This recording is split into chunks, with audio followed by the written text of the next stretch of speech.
Mes frères et sœurs, l'armée malienne, les forces armées maliennes, accompagnées de leurs partenaires stratégiques, mènent en cet instant même des opérations de ratissage. Regardez vous-même comment nos forces armées maliennes se déploient sur le terrain. C'est vraiment admirable. C'est à féliciter. Bravo, bravo. C'est encourageant, c'est encourageant. Avec à leur côté l'armée russe pour bien mener, pour bien piloter ces opérations. Il faut noter que ces opérations se mènent sur tout l'étendue du territoire à l'heure que nous vous parlons. Mesdames et messieurs, mais avant de continuer, si vous êtes nouveau sur notre page, abonnez-vous, activez la cloche de notification. Tous ceux-là qui pensent au réveil, n'est-ce pas, des pays membres de l'AES et également le reste des pays de l'Afrique, si vous épousez notre ligne éditoriale qui est celle d'accompagner, de relayer en temps réel les informations susceptibles de booster, n'est-ce pas, le moral de nos troupes qui sont sur le terrain, n'hésitez pas à nous apporter un verre d'eau. Il suffit juste de vous abonner, partager massivement nos vidéos. Si vous ne pouvez pas partager, likez et ou du moins laissez un cœur. Parce que ce combat que nous menons, c'est un combat, certes, qui va prendre du temps que ça va prendre, mais à la fin, le peuple malien, le peuple burkinabé, le peuple Niger et les autres peuples de l'Afrique vont enfin trouver leur souveraineté.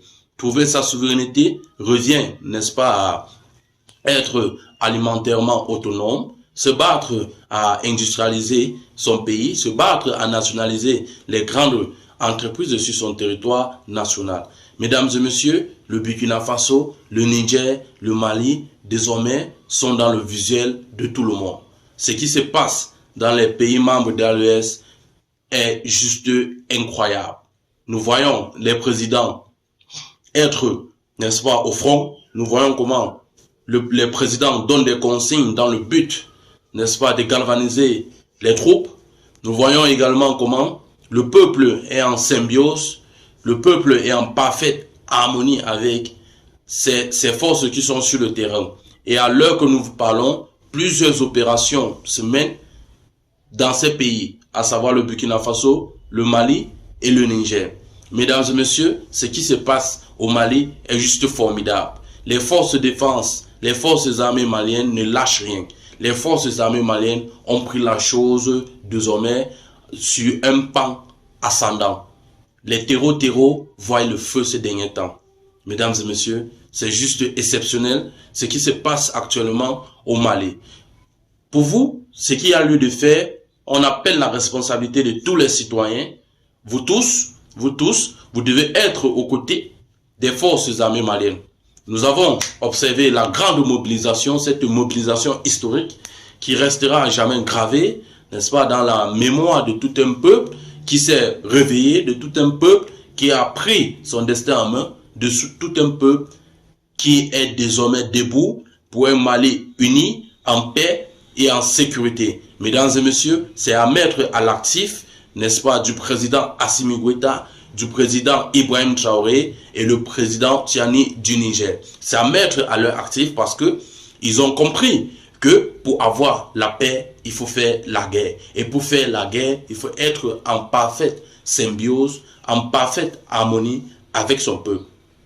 Ce que nous observons aujourd'hui dans les pays membres de l'AES est à féliciter et à encourager, et nous appelons les autres dirigeants des autres pays à être dans la même lancée, à se battre pour leur souveraineté, parce que, figurez-vous, la majorité de ces pays occidentaux ne vivent que grâce aux matières premières des Africains.